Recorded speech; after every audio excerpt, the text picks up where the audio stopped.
मुंबईत एटीएम मशीनवर प्लास्टिकची पट्टी लावून नागरिकांना फसवणाऱ्या टोळीला मालाड पोलिसांनी अटक केली आहे। ही टोळी एटीएम मशीनवर पट्टी जी प्लास्टिकची मिळते ती लावून पैसे काढण्यासाठी ग्राहक आल्यावर त्या एटीएमच्या बाहेर थांबायची।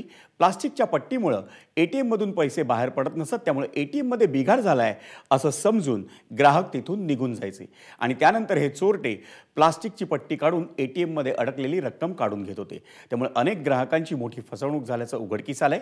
एटीएममधील सीसीटीव्ही कॅमेरावर ही सारी घटना रेकॉर्ड झाल्यानंतर या प्रकरणात गुन्हा दाखल करण्यात आला होता। मुंबई पोलिसांनी या टोळीतील दोघांना अटक केली आहे। अटक करण्यात आलेल्या दोघांवर मुंबई आणि पुण्यात मिळून 6 गुन्हे दाखल आहेत। कोटक महिंद्रा बँकचे एटीएम आहे एसपी रोडला, त्यांच्या एटीएमच्या कॉल सेंटर मधून आमच्या नॉर्थ कंट्रोलला कॉल प्राप्त झाला होता। तिथे काही अज्ञात इसमे चोरी करताना दिसून येत आहेत।